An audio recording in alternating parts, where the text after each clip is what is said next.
Hello everyone, and welcome back to another video. Today we are taking a second look at the mall at Tuttle Crossing in Dublin, Ohio, just outside of Columbus. I first documented this mall on the channel in 2022, and at the time, I labeled it as struggling but still having a chance of survival.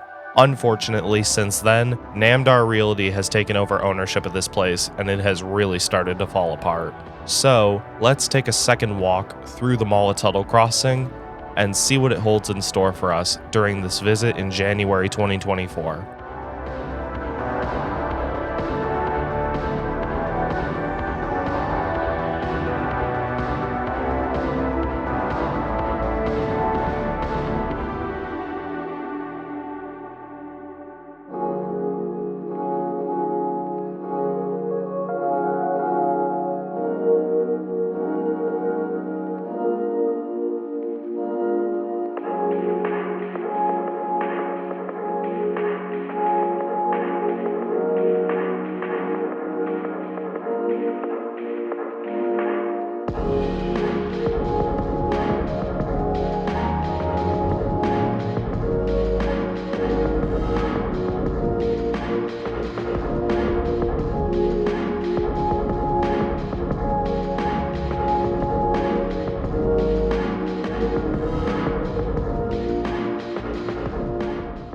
Now, for those who have not seen the original video I did here, let's go over the history of Tuttle Crossing a second time. Plans would arise to bring a new mall to the northwest suburbs of Columbus in the 1990s, and Taubman Centers, whom developed the former City Center Mall in downtown, would be the ones behind the project.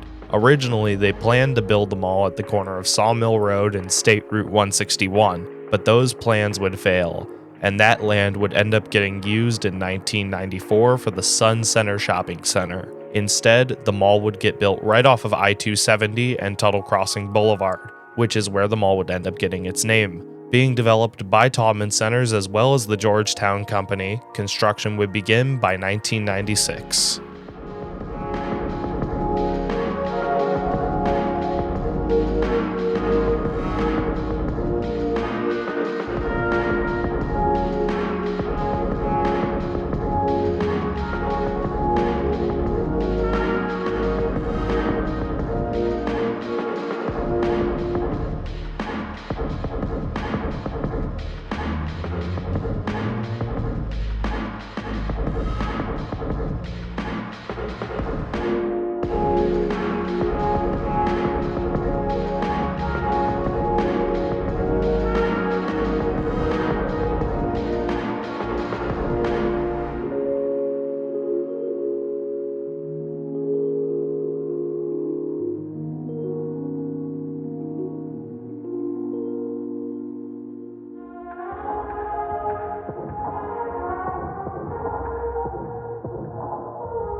The mall at Tuttle Crossing would officially open on July 11th, 1997, just in time for the back-to-school season that year, and it would feature Sears, Lazarus, JCPenney, and Marshall Fields as its original anchors. The mall would also feature several inline tenants within its 1.1 million square feet of retail space. It would also feature Taubman's classic architecture style with several unique skylights, as well as glass railings with planters along the second floor. And it would also feature mirrored lighting fixtures in the ceilings of the first floor and the mall entrance hallways. This would end up being one of Taubman's finest malls built in the 90s.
The mall at Tuttle Crossing would end up having a very successful start, as it would become the new dominant retail center for the western suburbs of Columbus, as it would very much start beating out its competition, and it would kill off the nearby Westland Mall 12 minutes away. However, going into the 2000s, Tuttle Crossing would end up facing its own competition, as in 2001, Polaris Fashion Place would open about 15 minutes northeast of Tuttle Crossing with a new, larger layout and more shopping options. Taubman would be concerned for the mall's future and would end up selling Tuttle Crossing in 2003 to the Mills Corporation. That same year, Lazarus would be converted to Lazarus Macy's, and Marshall Fields would end up leaving the Ohio market and would be rebranded as Kaufman's. Lazarus Macy's would get converted to just Macy's in 2005.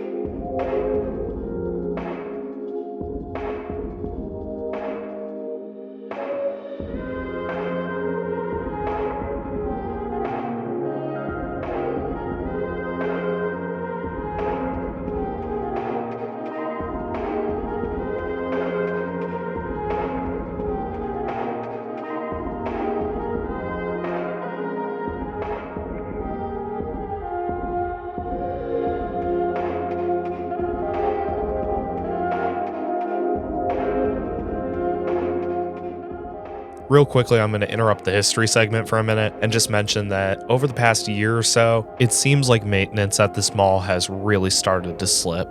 As you just saw, those escalators were broken, and there's only 2 sets of escalators in the whole mall, so the fact that those were both broken on my visit does kind of seem a bit iffy. Now, I could have just used the elevator right next to Macy's, but I decided to walk back to Center Court and take a ride on the awesome Taubman glass elevators to get up to the 2nd floor.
Back on topic with the history, however, Macy's would end up being put in an interesting position at Tuttle Crossing, as in late 2005, the merger of Federated and May department stores would happen, and all of their nameplates would be consolidated down to the Macy's name. Lazarus was already rebranded to Macy's by this point, but now Kaufman's would also be rebranded to Macy's. This would leave Tuttle Crossing with a dual anchor setup for Macy's, and the Lazarus space would be branded as Macy's at Tuttle Crossing, while the old Marshall Fields / Kaufman's space would be branded as Macy's at Hayden Run. 2007 would see the Mills Corporation get acquired by Simon Property Group, and ownership of Tuttle Crossing Mall would go to Simon. Other than that, history would be rather quiet throughout the rest of the 2000s and the beginning of the 2010s, but by the mid-2010s, things were about to get turbulent.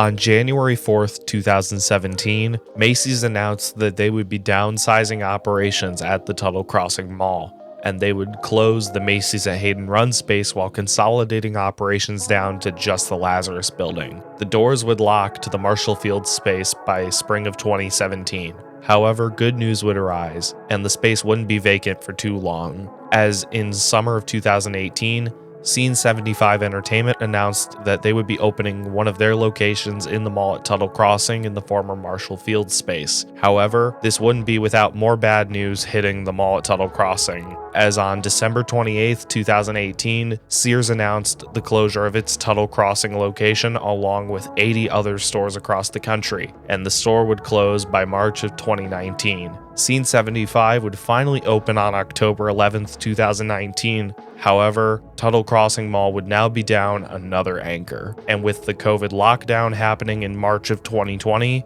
this would leave the mall at Tuttle Crossing in a questionable state.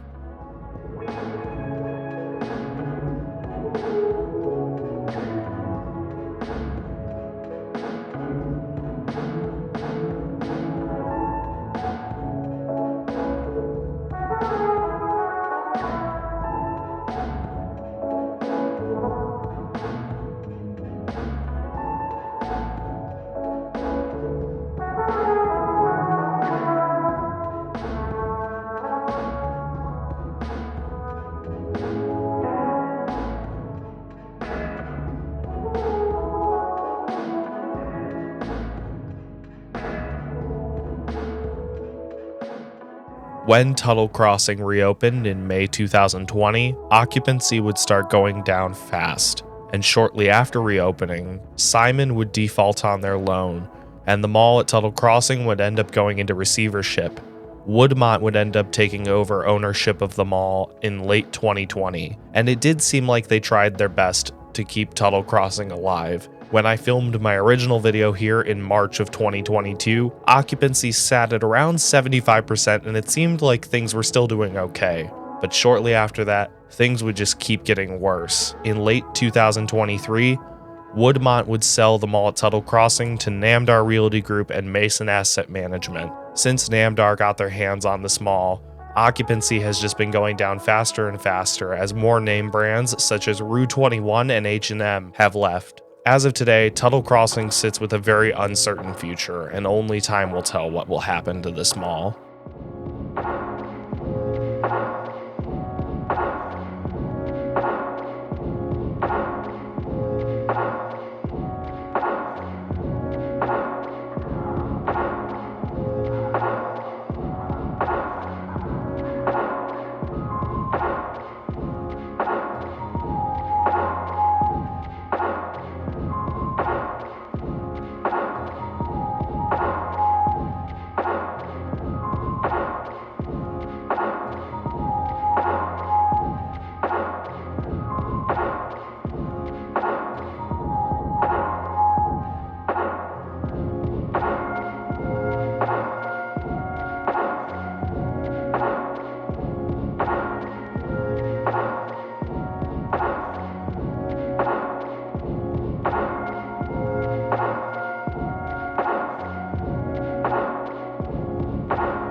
The mall at Tuttle Crossing is a beautiful specimen of classic Taubman architecture.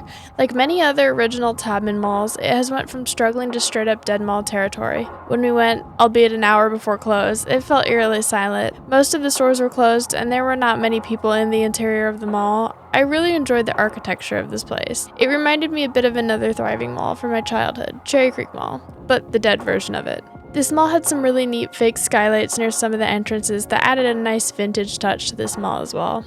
Tuttle Crossing is definitely one of my favorite malls in this area design-wise.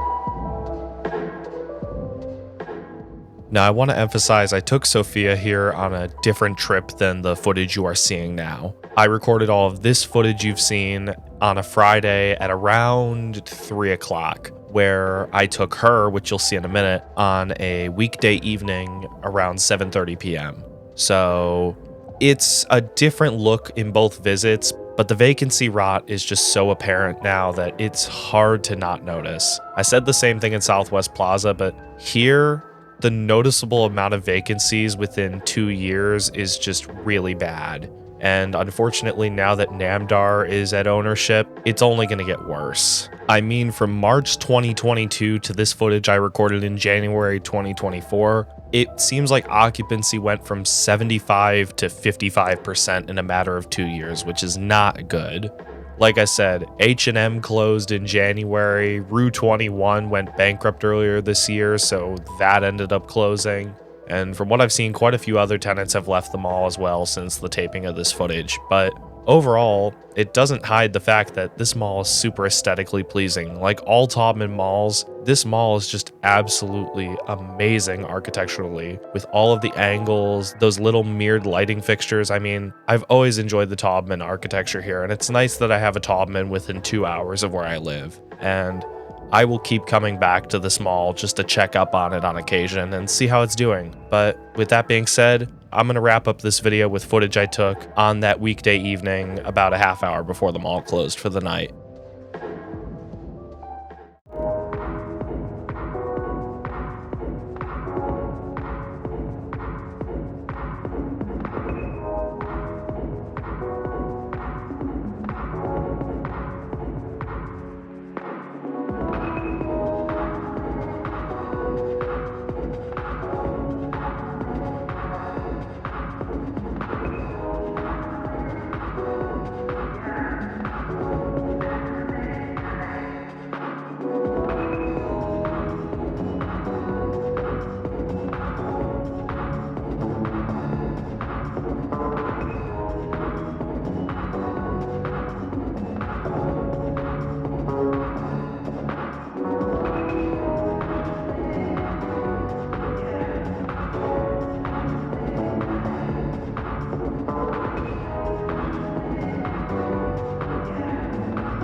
And with that being said, ladies and gentlemen, I would like to thank you all for watching my revisited video tour of the mall at Tuttle Crossing in Dublin, Ohio. With that being said, if you guys did enjoy this video, please be sure to leave a like as it greatly helps support the channel. And whilst you're at it, be sure to click that subscribe button and turn on notifications so more mall videos like this can come to more viewers like you. I have a lot more content coming to the channel very soon, with a lot more malls you're not going to want to miss. So be sure to subscribe for more malls to come your way. I also have an Instagram linked in the description with sneak peeks of future videos coming to the channel. And with that being said, I'm going to wrap off this video with some old drone footage I took in mid-2022. So thank you all so much for watching. Take care, stay awesome, and have a blessed day. I will see you all in my next video.